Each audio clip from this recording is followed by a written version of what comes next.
Punjabi radio USA ਸੁਣ ਰਹੇ ਸਾਰੇ ਸਰੋਤਿਆਂ ਨੂੰ ਬਲਵਿੰਦਰ ਕੌਰ ਵੱਲੋਂ ਪਿਆਰ ਭਰੀ ਸਤਿ ਸ੍ਰੀ ਅਕਾਲ ਜੀ। ਸਰੋਤੇ ਪ੍ਰੋਗਰਾਮ ਖਬਰ ਤੇ ਨਜ਼ਰ ਪ੍ਰੋਗਰਾਮ ਦੇ ਵਿੱਚ ਅੱਜ ਸਾਡੇ ਨਾਲ ਹੋਣਗੇ ਬਲਤੇਜ ਪੰਨੂ। ਦੱਸਣਗੇ ਜਿਹੜੀਆਂ ਟਿੱਪਣੀਆਂ ਕਰਨਗੇ ਜੀ, ਜਿਹੜੇ ਅਸੀਂ ਹੈਡਲਾਈਨਸ ਦੇਖਦੇ ਹਾਂ ਅਖਬਾਰਾਂ ਦੀ ਖਬਰਾਂ ਹੁੰਦੀਆਂ ਉਹਨਾਂ ਦੇ ਪਿੱਛੇ ਕੀ ਲੁਕਿਆ ਹੁੰਦਾ, ਉਹਨਾਂ ਦੀ ਆਪਾਂ ਗੱਲਬਾਤ ਕਰਾਂਗੇ ਬਲਤੇਜ ਪੰਨੂ ਹੋਰਾਂ ਦੇ ਨਾਲ। ਬਲਤੇਜ ਪੰਨੂ ਜੀ ਸਤਿ ਸ੍ਰੀ ਅਕਾਲ, ਸਵਾਗਤ ਹੈ ਜੀ। ਬਲਤੇਜ ਪੰਨੂ ਜੀ ਸਤਿ ਸ੍ਰੀ ਅਕਾਲ, ਸਵਾਗਤ ਹੈ ਜੀ। ਸਤਿ ਸ਼੍ਰੀ ਅਕਾਲ ਜੀ, ਧੰਨਵਾਦ ਜੀ, ਬਹੁਤ ਮਿਹਰਬਾਨੀ ਜੀ। ਤੇ ਜੀ ਸਰੋਤੇ ਅਸੀਂ ਖਬਰਾਂ ਸ਼ੁਰੂ ਕਰਨ ਤੋਂ ਪਹਿਲਾਂ ਕਿ ਆਪਾਂ ਟਿੱਪਣੀਆਂ ਸੁਣੀਏ ਕਿ ਖਬਰਾਂ ਦੇ ਵਿੱਚ ਕੀ ਲੁਕਿਆ ਹੁੰਦਾ ਆ, ਉਸ ਤੋਂ ਪਹਿਲਾਂ ਅਸੀਂ ਧੰਨਵਾਦ ਕਰਨਾ ਚਾਹਾਂਗੇ ਸਾਡੇ ਸਪਾਂਸਰ ਦਾ, ਜਿਨ੍ਹਾਂ ਦੇ ਸਦਕਾ ਇਹ ਪ੍ਰੋਗਰਾਮ ਤੁਹਾਡੇ ਤੱਕ ਪਹੁੰਚਦਾ ਜੀ। ਖਾਲਸਾ ਇੰਸ਼ੋਰੈਂਸ ਏਜੰਸੀ ਵਾਲੇ ਸੈਨੋ ਜੇਥੋਂ, ਜਿਨ੍ਹਾਂ ਦਾ ਫੋਨ ਨੰਬਰ 4082722500। ਗੁਰਦੀਪ ਸਿੰਘ ਬਿਰਦੀ ਕਲੋਵਸ ਤੋਂ, ਪ੍ਰੀਤਮ ਸਿੰਘ, ਤਲਵਿੰਦਰ ਸਿੰਘ ਗਿੱਲ ਬੇਕਰਸਫੀਲਡ ਤੋਂ, ਸਤਨਾਮ ਸਿੰਘ ਸ਼ੇਰਗਿੱਲ ਤੇ ਪਰਿਵਾਰ ਸਲਮਾ ਤੋਂ, ਜਾਫੀ ਸਿੰਘ ਬੇਕਰਫੀਲਡ ਤੋਂ, ਸੁੱਖਾ ਸਿੰਘ ਵਾਈਸੀਲੀਆ ਤੋਂ, Punjabi American senior citizen centre Bakersfield ਤੋਂ, ਨਵਜੋਤ ਕੌਰ ਕਲੋਟੀ ਤੇ ਪਰਿਵਾਰ ਜੁਬਾ ਸਿਟੀ ਤੋਂ। ਬਹੁਤ ਇਹਨਾਂ ਦੇ ਧੰਨਵਾਦੀ ਹਾਂ ਕਿ ਇਹਨਾਂ ਨੇ ਇਸ ਪ੍ਰੋਗਰਾਮ ਨੂੰ ਤੁਹਾਡੇ ਤੱਕ ਪਹੁੰਚਾਉਣ ਦੇ ਵਿੱਚ ਪੰਜਾਬੀ ਰੇਡੀਓ USA ਦੀ ਮਦਦ ਕੀਤੀ ਹੈ। ਅਤੇ ਬਲਤੇਜ ਪੰਨੂ ਜੀ, ਅੱਜ ਦੀ ਜਿਹੜੀ ਪਹਿਲੀ ਇੱਕ ਹੈਡਲਾਈਨਸ ਹੈਗੀ ਆ ਵਿਆਪਮ ਘਟਾਲੇ ਬਾਰੇ, ਤੇ ਉਹ ਸੁਪਰੀਮ ਕੋਰਟ ਦੇ ਵਿੱਚ ਅੱਜ ਸੁਣਵਾਈ ਹੋਣੀ ਤੇ ਸਾਰਿਆਂ ਦੀਆਂ ਅੱਖਾਂ ਉਧਰ ਲੱਗੀਆਂ ਹੋਈਆਂ। ਬਿਲਕੁਲ ਜੀ, 5 ਇਹ ਡਿਫਰੈਂਟ ਐਪਲੀਕੇਸ਼ਨਸ ਨੇ ਜੀ ਵਿਆਪਮ ਘੁਟਾਲੇ ਦੇ ਨਾਲ ਜੁੜੀਆਂ ਹੋਈਆਂ, ਜਿਨ੍ਹਾਂ ਦੇ ਉੱਤੇ ਸਾਰੀਆਂ ਦੇ ਉੱਤੇ ਸੁਣਵਾਈ ਜਿਹੜੀ ਇਕੱਠੇ ਰੂਪ ਦੇ ਵਿੱਚ ਅੱਜ ਸੁਪਰੀਮ ਕੋਰਟ ਨੇ ਕਰਨੀ ਹੈ। ਕੱਲ ਮੱਧ ਪ੍ਰਦੇਸ਼ ਦੀ ਜਿਹੜੀ ਹਾਈ ਕੋਰਟ ਸੀ, ਉਹਨੇ ਜਿਹੜੀਆਂ ਪਟੀਸ਼ਨਸ ਉੱਥੇ ਪਾਈਆਂ ਹੋਈਆਂ ਸਨ ਉਹਦੇ ਉੱਤੇ ਸੁਣਵਾਈ ਨਹੀਂ ਕੀਤੀ। ਇਨਕਲੂਡ ਜਿਹੜੀ ਚਿੱਠੀ ਮੱਧ ਪ੍ਰਦੇਸ਼ ਦੇ ਮੁੱਖ ਮੰਤਰੀ ਸ਼ਿਵਰਾਜ ਚੌਹਾਨ ਹੋਰਾਂ ਨੇ ਹਾਈ ਕੋਰਟ ਨੂੰ ਲਿਖੀ ਸੀ CBI ਨੂੰ ਜਾਂਚ ਦੇਣ ਸੰਬੰਧੀ, ਉਹਦੇ ਉੱਤੇ ਵੀ ਉਹਨੇ ਸੁਣਵਾਈ ਨਹੀਂ ਕੀਤੀ।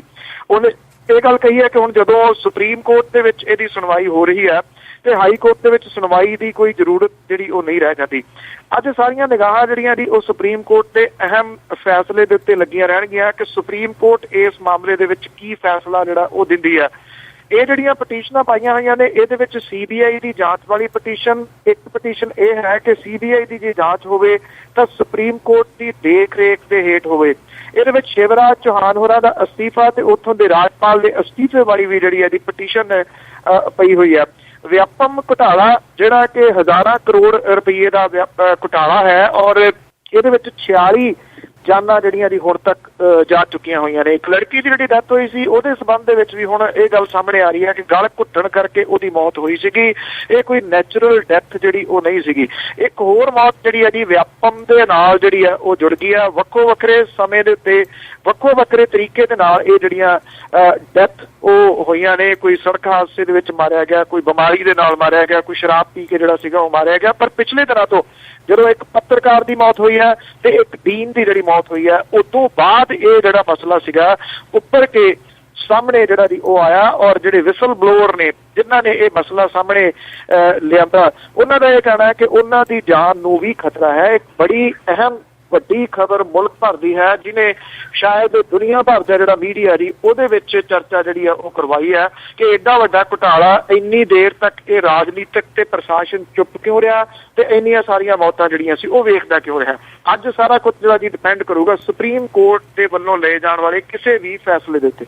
ਅੱਜ ਹੀ ਵਾਕਿਆ ਹੀ ਬਹੁਤ ਵੱਡਾ ਘੁਟਾਲਾ ਆ ਇਸ ਦੇ ਵਿੱਚ, ਤੇ ਕਾਫੀ ਲੋਕਾਂ ਦੀਆਂ ਅੱਖਾਂ ਇੱਧਰ ਲੱਗੀਆਂ ਹੋਈਆਂ ਕਿ ਕੀ ਬਣੇਗਾ। ਤੇ ਅੱਗੇ ਆਪਾਂ ਮਨਰੇਗਾ ਸਕੀਮ ਦੀ ਗੱਲ ਕਰਦੇ ਹਾਂ ਕਿ ਪੰਜਾਬ ਨੇ ਅਜੇ ਤੱਕ ਕਿਸੇ ਨੂੰ ਵੀ ਬੇਰੁਜ਼ਗਾਰੀ ਭੱਤਾ ਨਹੀਂ ਦਿੱਤਾ। ਐਕਚੁਅਲੀ ਜੀ ਦੇਸ਼ ਦੇ ਵਿੱਚ ਜਿਹੜਾ ਘੱਟੋ ਘੱਟ 100 ਦਿਨ ਰੁਜ਼ਗਾਰ ਦੀ ਗਰੰਟੀ ਜਿਹੜਾ ਦੀ ਉਹ ਦੇਣ ਵਾਲਾ ਮਹਾਤਮਾ ਗਾਂਧੀ ਰਾਸ਼ਟਰੀ ਪੇਂਡੂ ਰੁਜ਼ਗਾਰ ਯੋਜਨਾ ਮਨਰੇਗਾ ਜਿਹਦਾ ਸ਼ਾਰਟ ਫਾਰਮ ਹੈ, ਇਹਦਾ ਲੇਖਾ ਜੋਖਾ ਕਰਨ ਦੇ ਵਾਸਤੇ ਲੋਕ ਸਭਾ ਦੀ ਇੱਕ ਲੋਕ ਲੇਖਾ ਕਮੇਟੀ ਜਿਹੜੀ ਆ ਉਹ ਬਣਾਈ ਗਈ ਆ। ਬੇਰੁਜ਼ਗਾਰੀ ਭੱਤਾ ਇਹਦੇ ਵਿੱਚ ਵੱਡਾ ਮਸਲਾ ਹੈ। ਜੇ ਕੋਈ ਰਾਜ ਸਰਕਾਰ ਮਨਰੇਗਾ ਦੇ ਤਹਿਤ ਮਿੱਥੀ ਤਰੀਕ ਦੇ ਉੱਤੇ ਕੰਮ ਨਹੀਂ ਦਿੰਦਾ ਤਾਂ ਬੇਰੁਜ਼ਗਾਰੀ ਭੱਤਾ ਜਿਹੜਾ ਸੂਬੇ ਦੀ ਸਰਕਾਰ ਨੂੰ ਆਪਣੀ ਫੰਡ ਚੋਂ ਦੇਣਾ ਪੈਂਦਾ। ਪੰਜਾਬ ਦੇ ਵਿੱਚ ਹਜ਼ਾਰਾਂ ਕਾਮਿਆਂ ਨੂੰ ਕੰਮ ਦੇ ਵਿੱਚ ਦੇਰੀ ਹੋਈ ਹੈ, ਅਜੇ ਤੱਕ ਇਹਨਾਂ ਨੂੰ ਕਿਸੇ ਨੂੰ ਬੇਰੁਜ਼ਗਾਰੀ ਭੱਤਾ ਨਹੀਂ ਮਿਲਿਆ। ਇੱਥੋਂ ਤੱਕ ਕਿ ਪੰਜਾਬ ਸਰਕਾਰ ਨੇ ਅਜੇ ਤੱਕ ਬੇਰੁਜ਼ਗਾਰੀ ਭੱਤੇ ਦੇ ਨਿਯਮ ਵੀ ਨਹੀਂ ਬਣਾਏ ਜੀ। ਪੇਂਡੂ ਵਿਕਾਸ ਤੇ ਪੰਚਾਇਤ ਵਿਭਾਗ ਦੇ ਮੁੱਖ ਸਕੱਤਰ AVinu ਪ੍ਰਸਾਦ ਨੇ ਇਹਦੀ ਜਿਹੜੀ ਹੈ ਉਹ ਪੁਸ਼ਟੀ ਕੀਤੀ ਆ। ਸੂਤਰ ਕਹਿੰਦੇ ਨੇ ਕਿ ਕੇਂਦਰ ਦੀ ਸਰਕਾਰ ਦੇ ਵੱਲੋਂ ਪੇਂਡੂ ਵਿਕਾਸ ਤੇ ਪੰਚਾਇਤ ਵਿਭਾਗ ਦੇ ਪ੍ਰਮੁੱਖ ਸਕੱਤਰ ਨੂੰ ਭੇਜੀ ਚਿੱਠੀ ਦੇ ਵਿੱਚ ਮਨਰੇਗਾ ਦੀ ਕਾਰਗੁਜ਼ਾਰੀ ਬਾਰੇ 26 ਸਵਾਲਾਂ ਬਾਰੇ 15 ਜੁਲਾਈ ਤੱਕ ਰਿਪੋਰਟ ਮੰਗੀ ਹੈ।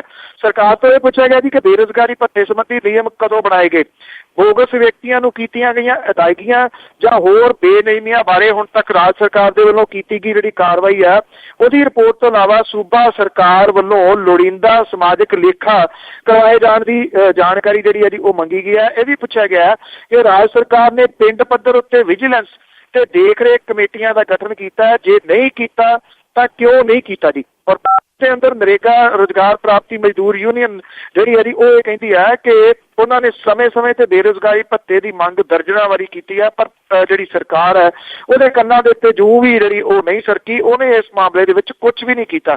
ਸੋ 15 ਜੁਲਾਈ ਤੱਕ ਜਵਾਬ ਕੀ ਦੇਊਗੀ ਜਿਹੜੀ ਹੈ ਜੀ ਸਰਕਾਰ ਸੈਂਟਰ ਨੂੰ, ਇਹ ਵੇਖਣਾ ਹੋਊਗਾ।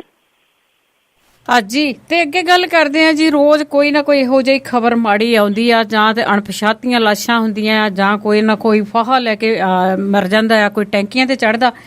ਇਸੇ ਤਰ੍ਹਾਂ ਸਿੱਧਵਾਂ ਨਹਿਰ ਦੇ ਵਿੱਚ 2 ਅਣਪਛਾਤੀਆਂ ਲਾਸ਼ਾਂ ਮਿਲੀਆਂ। ਬਿਲਕੁਲ ਜੀ, ਐਕਚੁਅਲੀ ਕੁਝ ਸਮਾਂ ਪਹਿਲਾਂ ਤਾਂ ਯਾਦ ਉਹਨਾਂ ਨੇ ਇੱਕ ਰਿਪੋਰਟ ਸਾਂਝੀ ਕੀਤੀ ਸੀ ਤੁਹਾਡੇ ਨਾਲ ਕਿ ਜਿਹੜੀਆਂ ਮਾਰ ਕੇ ਲਾਸ਼ਾਂ ਜਿਹੜੀਆਂ ਨੇ ਉਹ ਨਹਿਰਾਂ ਦੇ ਵਿੱਚ ਸੁੱਟੀਆਂ ਜਾ ਰਹੀਆਂ ਨੇ, ਜਿੱਥੇ ਡਾਫ ਇਹਨਾਂ ਦੀ ਬਣਦੀ ਹੈ ਜੀ, ਉੱਥੇ ਕਈ ਜਿਨ੍ਹਾਂ ਦੇ ਲੋਕ ਗਵਾਚ ਜਾਂਦੇ ਨੇ, ਉਹ ਕਈ ਦਿਨ ਤੱਕ ਇੰਤਜ਼ਾਰ ਜਿਹੜਾ ਜੀ ਉੱਥੇ ਕਰਦੇ ਨੇ। ਜਦੋਂ ਕੋਈ ਡੈੱਡ ਬੋਡੀ ਆਉਂਦੀ ਆ, ਉੱਥੇ ਬੈਠੇ ਲੋਕ ਜਿਹੜੇ ਨੇ ਉਹ ਭੱਜ ਪੈਂਦੇ ਨੇ ਡੈੱਡ ਬੋਡੀ ਵੱਲ ਨੂੰ, ਤੇ ਜਦੋਂ ਉਹਦੀ ਪਛਾਣ ਕਰਦੇ ਨੇ, ਜਦੋਂ ਉਹਨਾਂ ਦੀ ਲਾਸ਼ ਨਹੀਂ ਹੁੰਦੀ ਤਾਂ ਉਹ ਫੇਰ ਆ ਕੇ ਉੱਥੇ ਜਿਹੜਾ ਬੈਂਚਾਂ ਦੇ ਉੱਤੇ ਬਹਿ ਜਾਂਦੇ ਨੇ ਅਗਲੀ ਲਾਸ਼ ਆਉਣ ਤੱਕ ਦੀ ਇੰਤਜ਼ਾਰ ਦੇ ਵਿੱਚ। ਸਿੱਧਵਾਂ ਦੀ ਨਹਿਰ ਦੇ ਵਿੱਚ 2 ਲਾਸ਼ਾਂ ਜਿਹੜੀਆਂ ਦੀ ਇਸੇ ਤਰੀਕੇ ਦੇ ਨਾਲ ਮਿਲੀਆਂ ਨੇ। ਇੱਕ ਲਾਸ਼ ਕੱਪੜੇ ਦੇ ਵਿੱਚ ਵਲੇਟੀ ਹੋਈ ਸੀ, ਜਦੋਂ ਕਿ ਇੱਕ ਨੌਜਵਾਨ ਜਿਹੜਾ ਜੀ ਉਹ ਨਹਿਰ ਦੇ ਵਿੱਚ ਨਹਾਉਂਦਿਆਂ ਡੁੱਬਿਆ ਦੱਸਿਆ ਜਾਂਦਾ। ਜਵੱਦੀ ਪੁਲ ਦੇ ਕੋਲੇ ਬੁੱਧਵਾਰ ਨੂੰ ਜਿਹੜਾ ਨਹਿਰ ਦੇ ਵਿੱਚੋਂ ਕੱਪੜਿਆਂ ਦੇ ਵਿੱਚ ਲਪੇਟੀ ਇਹ ਲਾਸ਼ ਮਿਲੀ ਆ। ਕਿਸੇ ਨੇ ਪੁਲਿਸ ਨੂੰ ਇਹਦੀ ਜਾਣਕਾਰੀ ਜਿਹੜੀ ਉਹ ਦਿੱਤੀ ਸੀਗੀ। ਇਹ ਲਾਸ਼ ਜਿਹੜੀ ਕੱਢੀ ਗਈ, ਇਹ ਸਮਝਿਆ ਜਾ ਰਿਹਾ ਕਿ ਕਿਸੇ ਨੇ ਕਤਲ ਕਰਨ ਤੋਂ ਬਾਅਦ ਲਾਸ਼ ਨੂੰ ਕੱਪੜੇ ਦੇ ਵਿੱਚ ਲਪੇਟ ਕੇ ਜਿਹੜਾ ਦੀ ਉਹ ਨਹਿਰ ਦੇ ਵਿੱਚ ਸੁੱਟ ਦਿੱਤਾ। ਇਹਦਾ ਪੋਸਟਮਾਰਟਮ ਜਿਹੜਾ ਜੀ ਉਹ ਕੀਤਾ ਗਿਆ। ਅਜੇ ਤੱਕ ਇਹਦੀ ਜਿਹੜੀ ਹੈ ਜੀ ਪਛਾਣ ਨਹੀਂ ਹੋ ਸਕੀ ਕਿ ਇਹ ਬੰਦਾ ਕੌਣ ਹੈ। ਦੂਜੀ ਜਿਹੜੀ ਲਾਸ਼ ਹੈ ਜੀ ਉਹਦੇ ਬਾਰੇ ਪਤਾ ਲੱਗਾ ਕਿ ਨਹਾਉਣ ਦੇ ਵਾਸਤੇ ਗਿਆ ਸੀਗਾ, ਪਿੰਡ ਜੁਗਿਆਣਾ ਦਾ ਰਹਿਣ ਵਾਲਾ ਸੀਗਾ, 16 ਸਾਲਾਂ ਦਾ, ਜਿਹੜਾ ਨਹਿਰ ਦੇ ਵਿੱਚ ਡੁੱਬ ਗਿਆ ਸੀਗਾ। ਇਹਦੀ ਲਾਸ਼ ਦੀ ਜਿਹੜੀ ਹੈ ਜੀ ਪਛਾਣ ਜ਼ਰੂਰ ਹੋ ਗਈ ਹੈ। ਪੰਜਾਬ ਦੀਆਂ ਨਹਿਰਾਂ ਦੇ ਵਿੱਚੋਂ ਲੱਭਦੀਆਂ ਇਹ ਜਿਹੜੀਆਂ ਅਣਪਛਾਤੀਆਂ ਲਾਸ਼ਾਂ ਨੇ, ਇਹਨੇ ਕਈ ਵਾਰੀ ਜਿਹੜੇ ਦੀ ਉਹ ਸਵਾਲ ਖੜੇ ਕੀਤੇ ਨੇ, ਪਰ ਜਦੋਂ ਖਬਰ ਆਉਂਦੀ ਹੈ ਤਾਂ 1-2 ਦਿਨ ਇਹ ਖਬਰ ਰਹਿੰਦੀ ਹੈ, ਉਦੋਂ ਬਾਅਦ ਫਿਰ ਲੋਕਾਂ ਨੂੰ ਜਿਹੜਾ ਦੀ ਉਹ ਭੁੱਲ ਭੁਲਾ ਜਾਂਦਾ ਕਿ ਇਹਨਾਂ ਨਹਿਰਾਂ ਦੇ ਵਿੱਚ ਕਿੰਨੀਆਂ ਕੁ ਲਾਸ਼ਾਂ ਇਸ ਵੇਲੇ ਆ ਰਹੀਆਂ ਨੇ। ਜੀ ਬਿਲਕੁਲ, ਜਿੱਥੇ ਲਾਸ਼ਾਂ ਹੋਣ ਤੇ ਇਸ ਤਰ੍ਹਾਂ ਦੇ ਲੋਕ ਵੀ ਉਸ ਤਰ੍ਹਾਂ ਦੇ ਹੋ ਜਾਂਦੇ ਆ। ਤੇ ਅੱਗੇ ਆਪਾਂ ਗੱਲ ਕਰੀਏ ਜੀ ਰਾਜਸੀ ਪਾਰਟੀਆਂ ਦੀ, ਜਿਸ ਤਰ੍ਹਾਂ ਇਹਨਾਂ ਦੇ ਇੱਕ ਦੂਜੇ ਦੇ ਉੱਤੇ ਚੁਟਕਲੇ ਕਰਨੇ, ਲੋਕਾਂ ਦਾ ਕੁਝ ਨਹੀਂ ਸਵਾਰਨਾ, ਪਾਰਟੀ ਭਾਵੇਂ ਕੋਈ ਵੀ ਹੋਵੇ। ਇਸੇ ਤਰ੍ਹਾਂ ਕੈਪਟਨ ਅਮਰਿੰਦਰ ਸਿੰਘ ਨੇ ਮਜੀਠੀਏ ਤੇ ਨਿਸ਼ਾਨਾ ਸਾਧਿਆ ਤੇ ਸ਼ੁਰੂ ਹੋ ਗਏ ਨੇ ਜੀ ਹੁਣ।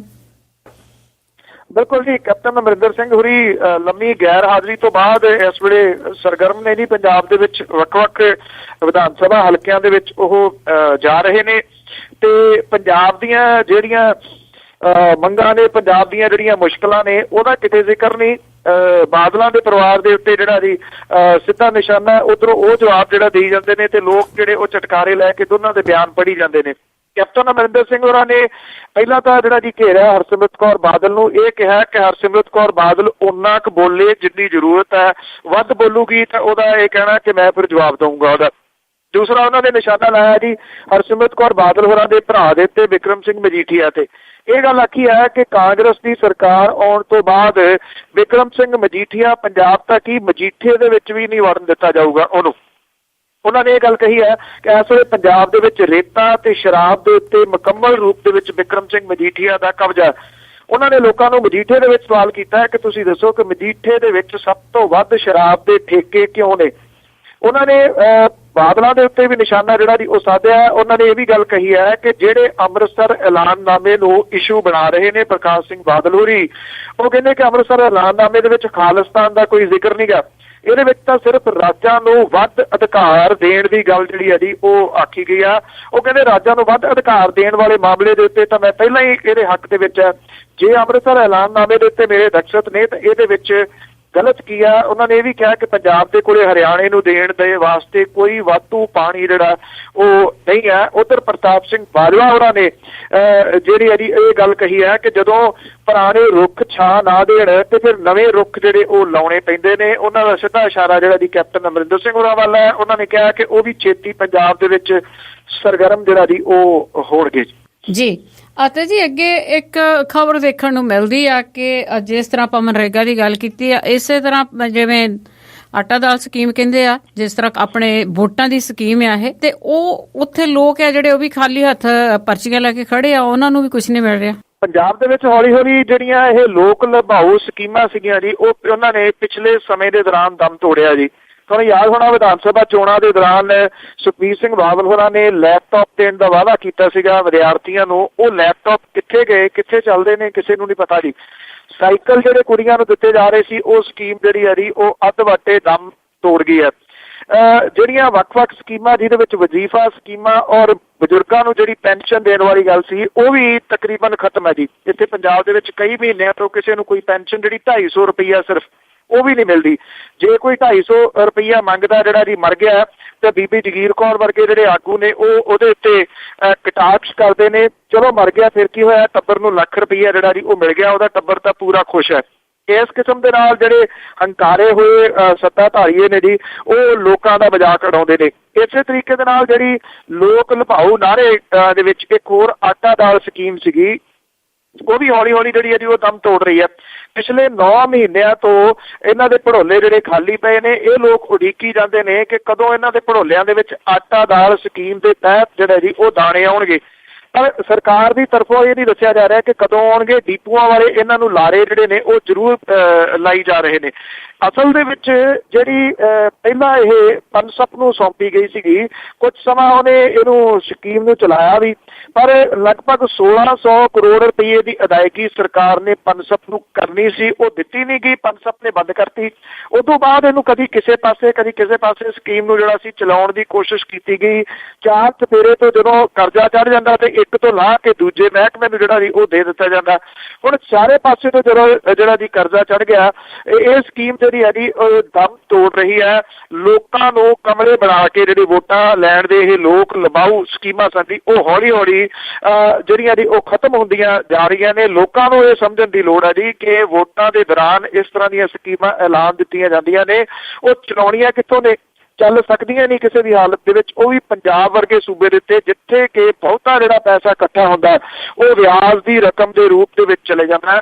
ਤੇ ਜੇ ਸਰਕਾਰ ਇਸ ਤਰ੍ਹਾਂ ਦਾ ਕੁਝ ਕਰੇ ਕਿ ਜਿਹੜਾ ਜੀ ਲੋਕਾਂ ਨੂੰ ਰੁਜ਼ਗਾਰ ਮਿਲੇ ਤਾਂ ਗੱਲ ਹੈ, ਪਰ ਰੁਜ਼ਗਾਰ ਦੀ ਗੱਲ ਆਪਾਂ ਮਨਰੇਗਾ ਦੇ ਵਿੱਚ ਸਾਂਝੀ ਕੀਤੀ ਹੈ। ਉਸ ਮਾਮਲੇ ਦੇ ਵਿੱਚ ਵੀ ਸਰਕਾਰ ਜਿਹੜਾ ਉਹ ਕੁਝ ਕਰਨ ਦੀ ਜਿਹੜਾ ਜੀ ਉਹਨੇ ਕੋਸ਼ਿਸ਼ ਨਹੀਂ ਕੀਤੀ। ਇਹ ਜਿਹੜੇ ਲੋਕ ਨੇ ਪਰਚੀਆਂ ਲਈ ਫਿਰਦੇ ਨੇ ਹੱਥਾਂ ਦੇ ਵਿੱਚ 9 ਮਹੀਨੇ ਦੀਆਂ ਕਿ ਅੱਜ ਮਿਲੂਗੇ ਸਾਨੂੰ ਦਾਣੇ, ਕੱਲ ਮਿਲਣਗੇ ਜੀ। ਜੀ ਜੀ।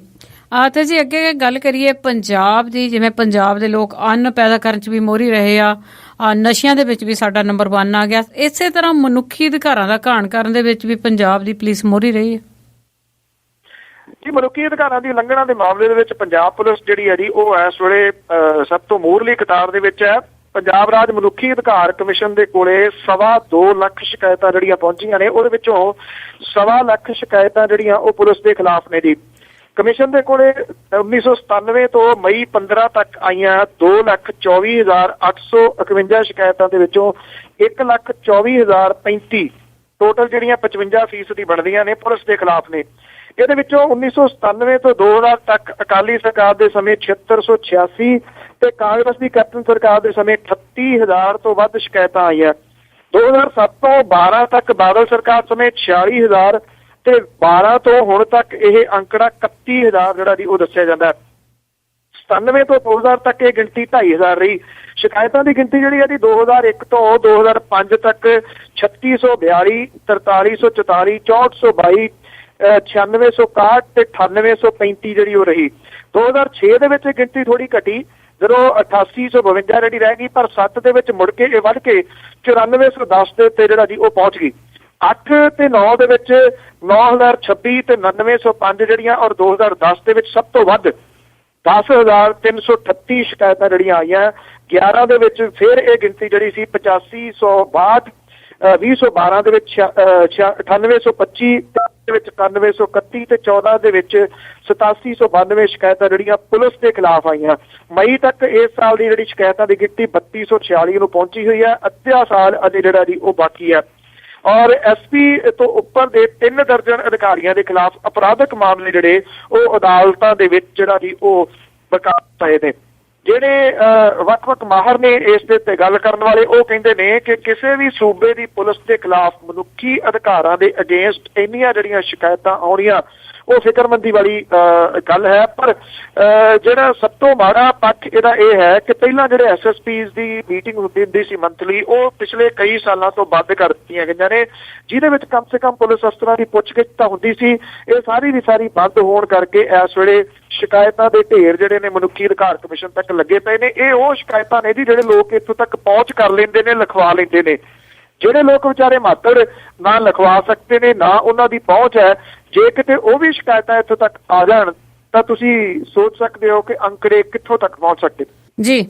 ਤੇ ਜੀ ਅੱਗੇ ਆਪਾਂ ਗੱਲ ਕਰੀਏ, ਜਿਵੇਂ RS ਨੂੰ ਇੱਕ ਪਗੜੀਧਾਰੀ ਬੰਦੇ ਦੀ ਲੋੜ ਸੀ ਕਿ ਜਿਹੜਾ ਆਪਣੀਆਂ ਸਕੀਮਾਂ ਆ ਉਹ ਸਿੱਖਾਂ ਦੇ ਵਿੱਚ ਲਾਗੂ ਕਰ ਸਕਣ, ਤੇ ਇਸੇ ਤਰ੍ਹਾਂ ਇੱਕ ਰਾਜਦੇਵ ਸਿੰਘ ਖਾਲਸਾ ਆ ਮਾਲਵੇ ਦੇ ਵਿੱਚ ਉਹਨਾਂ ਨੂੰ ਮਿਲ ਗਏ ਆ, ਤੇ ਉਸਨੇ ਕਿਹਾ ਕਿ ਉਹ ਮਾਲਵੇ ਦੇ ਵਿੱਚ ਰਾਸ਼ਟਰੀ ਸਿੱਖ ਸੰਗਤ ਦੇ ਯੂਨਿਟ ਕਾਇਮ ਕਰਨਗੇ। ਜੀ ਸਾਬਕਾ ਮੈਂਬਰ ਪਾਰਲੀਮੈਂਟ ਰਾਜਦੇਵ ਸਿੰਘ ਖਾਲਸਾ ਜਿਹੜਾ ਜੀ, ਉਹਨਾਂ ਨੇ ਇਹ ਕਿਉਂਕਿ ਉਹਨਾਂ ਨੂੰ ਬਣਾਇਆ ਗਿਆ ਜੀ ਮਾਲਵੇ ਦਾ ਇੰਚਾਰਜ ਬਣਾਇਆ ਗਿਆ RSS ਦਾ, ਉਹਨਾਂ ਨੇ ਰਾਸ਼ਟਰੀ ਸਿੱਖ ਸੰਗਤ ਸੰਗਠਨ ਦੇ ਮਾਲਵੇ ਖੇਤਰ ਦੇ ਵਿੱਚ ਇਹ ਕਿਹਾ ਹੈ ਕਿ ਉਹ ਇੱਥੇ ਯੂਨਿਟ ਜਿਹੜੇ ਜੀ ਉਹ ਕਾਇਮ ਕਰਨ ਜਾ ਰਹੇ ਨੇ। ਉਹਨਾਂ ਨੇ ਇਹ ਕਿਹਾ ਕਿ ਸੂਰਤ ਸਿੰਘ ਖਾਲਸਾ ਨੇ ਜਿਹੜੀ ਸੂਚੀ ਸਰਕਾਰ ਨੂੰ ਰਿਹਾਈ ਦੇ ਵਾਸਤੇ ਸੌਂਪੀ ਹੈ ਉਹ ਉਹਦਾ ਪੂਰੇ ਤੌਰ ਦੇ ਉੱਤੇ ਸਮਰਥਨ ਕਰਦੇ ਨੇ। ਉਹਨਾਂ ਨੇ ਕਿਹਾ ਕਿ ਇਹਦੇ ਵਿੱਚ ਜਗਤਾਰ ਸਿੰਘ ਹਵਾਰਾ ਦਾ ਨਾਮ ਵੀ ਪਾਇਆ ਜਾਣਾ ਚਾਹੀਦਾ ਹੈ ਕਿਉਂਕਿ ਉਹਦੀ ਕੁਰਬਾਨੀ ਬਹੁਤ ਹੈ ਔਰ ਉਹ ਆਪਣੀ ਸਜ਼ਾ ਪੂਰੀ ਕਰ ਚੁੱਕੇ ਨੇ। ਉਹਨੇ ਇਹ ਵੀ ਗੱਲ ਕਹੀ ਹੈ ਕਿ ਦਵਿੰਦਰਪਾਲ ਸਿੰਘ ਭੁੱਲਰ ਨੂੰ ਪੱਕੀ ਪੈਰੋਲ ਦੇ ਉੱਤੇ ਰਿਹਾ ਕਰ ਦੇਣਾ ਚਾਹੀਦਾ ਹੈ, ਤੇ ਉਹਨੇ ਕਿਹਾ ਕਿ ਬਲਵੰਤ ਸਿੰਘ ਰਾਜੋਆਣਾ ਨੂੰ ਰੀੜ੍ਹ ਦੀ ਹੱਡੀ ਦਾ ਇਲਾਜ ਕਰਾਉਣ ਦੇ ਵਾਸਤੇ ਸਰਕਾਰ ਨੂੰ ਰਿਹਾ ਕਰ ਦੇਣਾ ਚਾਹੀਦਾ ਹੈ। ਉਹਨੇ ਇਹ ਕਿਹਾ ਕਿ ਜਿਹੜੇ ਲੋਕ RSS ਦੇ ਖਿਲਾਫ ਨੇ ਉਹ ਇਹ ਦੱਸਣ ਕਿ RSS ਕਦੋਂ ਸਿੱਖਾਂ ਦੇ ਖਿਲਾਫ ਜਿਹੜਾ ਜੀ ਉਹ ਰਹੀ ਹੈ। ਜਦੋਂ ਦਿੱਲੀ ਦੇ ਵਿੱਚ ਸਿੱਖਾਂ ਦਾ ਕਤਲੇਆਮ ਕੀਤਾ ਜਾ ਰਿਹਾ ਸੀਗਾ ਤਾਂ ਉਹਨਾਂ ਨੇ ਕਿਹਾ ਕਿ RSS ਨੇ ਸਿੱਖਾਂ ਲਈ ਰਾਹਤ ਦੇ ਵਾਸਤੇ ਕੈਂਪ ਲਾਏ ਸਨ। ਜਿਹੜੇ ਰਾਜਦੇਵ ਸਿੰਘ ਖਾਲਸਾ ਉਹਨੇ ਇਹ ਵੀ ਕਿਹਾ ਕਿ ਕੁਝ ਆਗੂਆਂ ਦਾ ਕਹਿਣਾ ਹੈ ਕਿ ਉਹਨਾਂ ਨੇ ਮੁਸਲਿਮ ਲੀਗ ਨਾਲ ਸਮਝੌਤਾ ਕਰ ਲਿਆ। ਸਨ 47 ਦੇ ਵਿੱਚ ਉਹਨਾਂ ਨੇ ਕਿਹਾ ਕਿ ਸਿੱਖ ਪਾਕਿਸਤਾਨ ਦੇ ਵਿੱਚ ਮਾਰੇ ਗਏ ਸਨ, ਮੁਸਲਿਮ ਲੀਗ ਕਰਕੇ ਹੀ ਪਾਕਿਸਤਾਨ ਹੋਣ ਦੇ ਵਿੱਚ ਆਇਆ ਸੀਗਾ ਤੇ ਉੱਥੇ ਹਜ਼ਾਰਾਂ ਸਿੱਖਾਂ ਦਾ ਕਤਲ ਹੋਇਆ ਸੀਗਾ। ਉਹਨਾਂ ਕਿਹਾ ਕਿ ਕੁਝ ਸਿੱਖ ਆਗੂ ਜਿਹੜੇ ਉਹ ਪਾਕਿਸਤਾਨ ਤੋਂ ਆਏ ਨੇ। ਉਹਨਾਂ ਇਹ ਵੀ ਦਾਅਵਾ ਕੀਤਾ ਕਿ ਰਾਸ਼ਟਰੀ ਸਿੱਖ ਸੰਗਤ ਜਿਹੜੀ ਆ ਉਹ ਸੰਗਠਨ ਪੂਰਨ ਤੌਰ ਦੇ ਉੱਤੇ ਰਾਸ਼ਟਰਵਾਦੀ ਹੈ, ਪਰ ਉਹਨਾਂ ਨੇ ਕਿਹਾ ਕਿ ਸਿੱਖਾਂ ਨੂੰ ਵੱਖਰੀ ਕੌਮ ਜਿਹੜਾ ਉਹ ਮੰਨਦੇ ਨੇ। ਉਹਨਾਂ ਨੇ ਕਿਹਾ ਕਿ RSS ਦੇ ਨਾਲ ਉਹਦੀਆਂ ਜਿਹੜੀ ਵਿਚਾਰਧਾਰਾ ਹੈ ਉਹਦੇ ਕਰਕੇ ਰਲੇ ਨੇ, ਜਿਹੜੀ ਕਿ ਅਸਲ ਦੇ ਵਿੱਚ ਸਿੱਖਾਂ ਦੀ ਜਿਹੜੀ ਹੈ ਜੀ ਉਹ ਨੁਮਾਇੰਦਗੀ ਕਰਦੀ ਹੈ। ਦੂਜੇ ਪਾਸੇ ਜਿਹੜੇ ਬਲਵੰਤ ਸਿੰਘ ਨੰਦਗੜ੍ਹ ਨੇ ਉਹਨਾਂ ਦਾ ਜਿਹੜਾ ਬਿਆਨ ਆਇਆ ਜੀ ਉਹ ਕਹਿੰਦੇ ਨੇ ਕਿ ਪ੍ਰਕਾਸ਼ ਸਿੰਘ ਬਾਦਲ ਹੋਰੀ ਤਾਂ RSS ਦੇ ਨਾਲ ਨਹੀਂ ਹੈਗੇ, ਪਰ ਨਾਲ ਦੀ ਨਾਲ ਉਹਨਾਂ ਨੇ ਕਿਹਾ ਕਿ ਸੁਖਬੀਰ ਸਿੰਘ ਬਾਦਲ ਹੋਰੀ ਜਿਹੜੇ ਨੇ ਉਹ ਹਦਾਇਤਾਂ RSS ਤੋਂ ਜ਼ਰੂਰ ਲੈਂਦੇ ਨੇ ਤੇ ਕੁਝ ਤਖਤਾਂ ਦੇ ਜਥੇਦਾਰ ਜਿਹੜੇ ਨੇ ਉਹ ਵੀ RSS ਦੇ ਹੁਕਮਾਂ ਦੇ ਉੱਤੇ ਲਾਏ ਗਏ ਨੇ। ਅਜਿਹਾ ਬਿਆਨ ਬਲਵੰਤ ਸਿੰਘ ਨੰਦਗੜ੍ਹ ਨੇ ਦਿੱਤਾ ਜੀ। ਤੇ ਅੱਗੇ ਜੀ ਗੱਲ ਕਰੀਏ ਕਿ ਆਪਾਂ ਲੋਕ ਜਿਹੜੇ ਬਾਹਰ ਨੂੰ ਭੱਜਦੇ ਆ, ਪਰ ਹੁਣ ਲੋਕਾਂ ਨੂੰ ਉੱਥੇ ਬੈਠਿਆਂ ਨੂੰ ਹੀ ਬਾਹਰਲੇ ਕੋਲੇ ਦੇ ਨਾਲ ਬਿਜਲੀ ਮਿਲੂਗੀ ਪੰਜਾਬ ਦੇ ਲੋਕਾਂ ਨੂੰ। ਇਹ ਅਸਲੀ ਜਿਹੜਾ ਭਾਰਤ ਦੇ ਵਿੱਚ ਜਿਹੜਾ ਜੀ ਉਹ ਕੋਲੇ ਦੇ ਮੁਸ਼ਕਿਲ ਥੋੜੀ ਪਈ ਹੋਈ ਹੈ ਕਿਉਂਕਿ ਖਾਣਾ ਜਿਹੜੀਆਂ ਨੇ ਖੱਡਾਂ ਜਿਹੜੀਆਂ ਨੇ ਕੋਲੇ ਦੀਆਂ ਉਹਨਾਂ ਨੂੰ ਦੁਬਾਰਾ ਉਹਨਾਂ ਦੀ ਬੋਲੀ ਜਿਹੜੀ ਇਹਦੀ ਲਵਾਈ ਜਾ ਰਹੀ ਹੈ। ਔਰ ਪੰਜਾਬ ਦੇ ਵਿੱਚ ਦੱਖਣੀ ਅਫਰੀਕਾ ਤੋਂ ਕੋਲੇ ਦੀ ਆਮਦ ਜਿਹੜੀ ਹੈ ਉਹ ਸ਼ੁਰੂ ਹੋ ਗਈ ਹੈ। ਪਾਵਰਕਾਮ ਨੇ ਕੋਲੇ ਦੇ ਵਾਸਤੇ ਦੀ ਜਿਹੜਾ ਵਿਦੇਸ਼ਾਂ ਤੋਂ ਕੋਲਾ ਇਹ ਮੰਗਵਾਇਆ ਔਰ ਇਹ ਜਿਹੜਾ ਕੋਲਾ ਦੀ ਲਹਿਰਾ ਮੁਹੱਬਤ ਥਰਮਲ ਪਲਾਂਟ ਦੇ ਵਿੱਚ ਪਹੁੰਚਿਆ। ਔਰ ਇਸ ਵਾਰੀ ਇਹ ਜਿਹੜੀ ਪਾਵਰਕਾਮ ਦੇ ਵੱਲੋਂ ਕੋਸ਼ਿਸ਼ ਜਿਹੜੀ ਹੈ ਜੀ ਉਹ ਕੀਤੀ ਇਸ ਕਰਕੇ ਕੀਤੀ ਗਈ, ਉਹਨਾਂ ਨੇ ਦੱਸਿਆ ਕਿ ਖੱਡਾਂ ਜਿਹੜੀਆਂ ਨੇ ਉਹਨਾਂ ਨੂੰ ਦੁਬਾਰਾ ਜਿਹੜਾ ਦੀ ਕੀਤਾ ਜਾ ਰਿਹਾ, ਉਹਨਾਂ ਦੀ ਬੋਲੀ ਲਾਈ ਜਾ ਰਹੀ ਹੈ, ਜਿਹਦੇ ਕਰਕੇ ਇੱਥੇ ਕੰਮ ਜਿਹੜਾ ਉਹ ਬੰਦ ਹੈ। ਇਹ ਗੁਜਰਾਤ ਦੇ ਵਿੱਚ ਜਿਹੜੀ ਮੁੰਦਰਾ ਬੰਦਰਗਾਹ ਹੈ ਉੱਥੇ ਇਹ ਕੋਲਾ ਪਹੁੰਚਿਆ ਤੇ ਉੱਥੋਂ ਟ੍ਰੇਨ ਦੇ ਰਾਹੀਂ ਜਿਹੜਾ ਜੀ ਕੋਲਾ ਇੱਥੇ ਪੰਜਾਬ ਦੇ ਵਿੱਚ ਲਿਆਂਦਾ ਗਿਆ। ਗੁਰੂ ਹਰਗੋਬਿੰਦ ਥਰਮਲ ਪਲਾਂਟ ਲਹਿਰਾ ਮੁਹੱਬਤ ਦੇ ਵਿੱਚ ਜਿਹੜਾ ਜੀ ਪਹੁੰਚਿਆ ਇਹ 4000 ਟਨ ਦਾ ਇੱਕ ਜਿਹੜਾ ਰੈਕ ਹੈ ਜੀ ਇਸ ਜਗ੍ਹਾ ਦੇ ਉੱਤੇ ਪਹੁੰਚਿਆ। ਗੁਰੂ ਗੋਬਿੰਦ ਸਿੰਘ ਥਰਮਲ ਪਲਾਂਟ ਰੋਪੜ ਦੇ ਵਿੱਚ ਵੀ ਇਹ ਕੋਲਾ ਜਿਹੜਾ ਜੀ ਉਹ ਪਹੁੰਚਿਆ ਦੱਸਿਆ ਜਾਂਦਾ ਹੈ। ਇਹ ਵੀ ਕਿਹਾ ਜਾ ਰਿਹਾ ਹੈ ਕਿ ਵਿਦੇਸ਼ ਤੋਂ ਜਿਹੜਾ ਕੋਲਾ ਮੰਗਵਾਇਆ ਗਿਆ ਹੈ ਪਾਵਰਕਾਮ ਨੂੰ ਬਹੁਤ ਮਹਿੰਗਾ ਪੈ ਰਿਹਾ ਹੈ, ਪਰ ਉਹ ਕਹਿੰਦੇ ਜਦੋਂ ਕੋਲੇ ਦੀ ਥੋੜਾ ਤੇ ਫਿਰ ਮੰਗਵਾਇਆ ਜਿਹੜਾ ਜੀ ਉਹ ਕਿੱਥੋਂ ਜਾਵੇ। ਦੱਖਣੀ ਅਫਰੀਕਾ ਦੇ ਕੋਲੇ ਕੋਲਾ ਜਿਹੜਾ ਜੀ ਕਰੀਬ 32% ਮਹਿੰਗਾ ਪਊਗਾ। ਤੁਸੀਂ ਅੰਦਾਜ਼ਾ ਲਾਓ ਕਿ ਕਿੰਨਾ ਮਹਿੰਗਾ ਜਿਹੜਾ ਜੀ ਕੋਲਾ ਇਹ ਉੱਥੋਂ ਖਰੀਦਿਆ ਜਾਊਗਾ।